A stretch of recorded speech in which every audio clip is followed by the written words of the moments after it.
ഗവർണറും സർക്കാരും തമ്മിലുള്ള ബന്ധം വഷളായതോടെ നയപ്രഖ്യാപന പ്രസംഗത്തിൽ അനിശ്ചിതത്വം. 2022 നയപ്രഖ്യാപനത്തിന്റെ തലേന്ന് പ്രസംഗത്തിൽ ഒപ്പിടാൻ വിലപേശൽ നടത്തിയ ഗവർണർ ഇത്തവണയും അതേ നിലപാടെടുക്കുമോ എന്ന ആശങ്കയിലാണ് സർക്കാർ. പ്രസംഗം ഒഴിവാക്കാൻ ഈ മാസം തന്നെ നിയമസഭ ചേരാനുള്ള സാധ്യതയും ഇനിയില്ല. വർഷാരംഭത്തിലെ നിയമസഭാ സമ്മേളനം ഗവർണറുടെ നയപ്രഖ്യാപന പ്രസംഗത്തോടെ ആരംഭിക്കണമെന്നത് ഭരണഘടനാ ബാധ്യതയാണ്.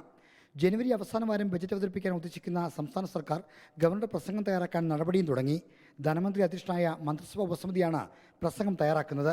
എന്നാൽ ഇപ്പോഴത്തെ സംഘർഷത്തിന്റെ പശ്ചാത്തലത്തിൽ നയപ്രഖ്യാപനം നടത്താൻ ഗവർണർ ആരിഫ് മുഹമ്മദ് ഖാൻ എത്തുമോ എന്നതിലാണ് സർക്കാരിൻ്റെ ആശങ്ക. 2022 നയപ്രഖ്യാപന പ്രസംഗത്തിന് തലേന്ന് സർക്കാരുമായി വിലപേശൽ നടത്തിയ അനുഭവമാണ് ഇതിൻ്റെ അടിസ്ഥാനം. അന്ന് നയപ്രഖ്യാപന പ്രസംഗത്തിൽ ഒപ്പിടാൻ ഉപാധി വെച്ച ഗവർണർ പൊതുഭരണ സെക്രട്ടറി KR ജ്യോതിലാലിനെ തലസ്ഥാനത്ത് നിന്ന് മാറ്റിയ ശേഷമാണ് വഴങ്ങിയത്. ഇത്തവണയും അത്തരം സമ്മർദ്ദതന്ത്രങ്ങൾക്ക് ഗവർണർ ശ്രമിക്കുമെന്ന് സർക്കാരിന് സംശയമുണ്ട്. അത് എങ്ങനെ മറികടക്കാമെന്നാണ് സർക്കാരിലെ ആലോചന. ഈ മാസം തന്നെ നിയമസഭാ സമ്മേളനം വിളിച്ച ശേഷം അടുത്ത വർഷത്തേക്ക് നീട്ടിക്കൊണ്ടുപോയാൽ നയപ്രഖ്യാപനം തൽക്കാലത്തേക്ക് ഒഴിവാക്കാം. എന്നാൽ സഭ വിളിക്കാനുള്ള മന്ത്രിസഭാ ശുപാർശ ഗവർണർ അംഗീകരിക്കണം. മാത്രമല്ല, നിയമസഭ വിളിച്ചു ചേർക്കാനുള്ള സമയവും വൈകിപ്പോയി. ഗവർണറുടെ തീരുമാനം എന്തുതന്നെയായാലും ഈ മാസം തന്നെ സഭ ചേരുന്നത് പരിഗണിക്കണമെന്ന വാദം ഭരണമുന്നണിയിലും ശക്തമാണ്. റിപ്പോർട്ടർ, തിരുവനന്തപുരം.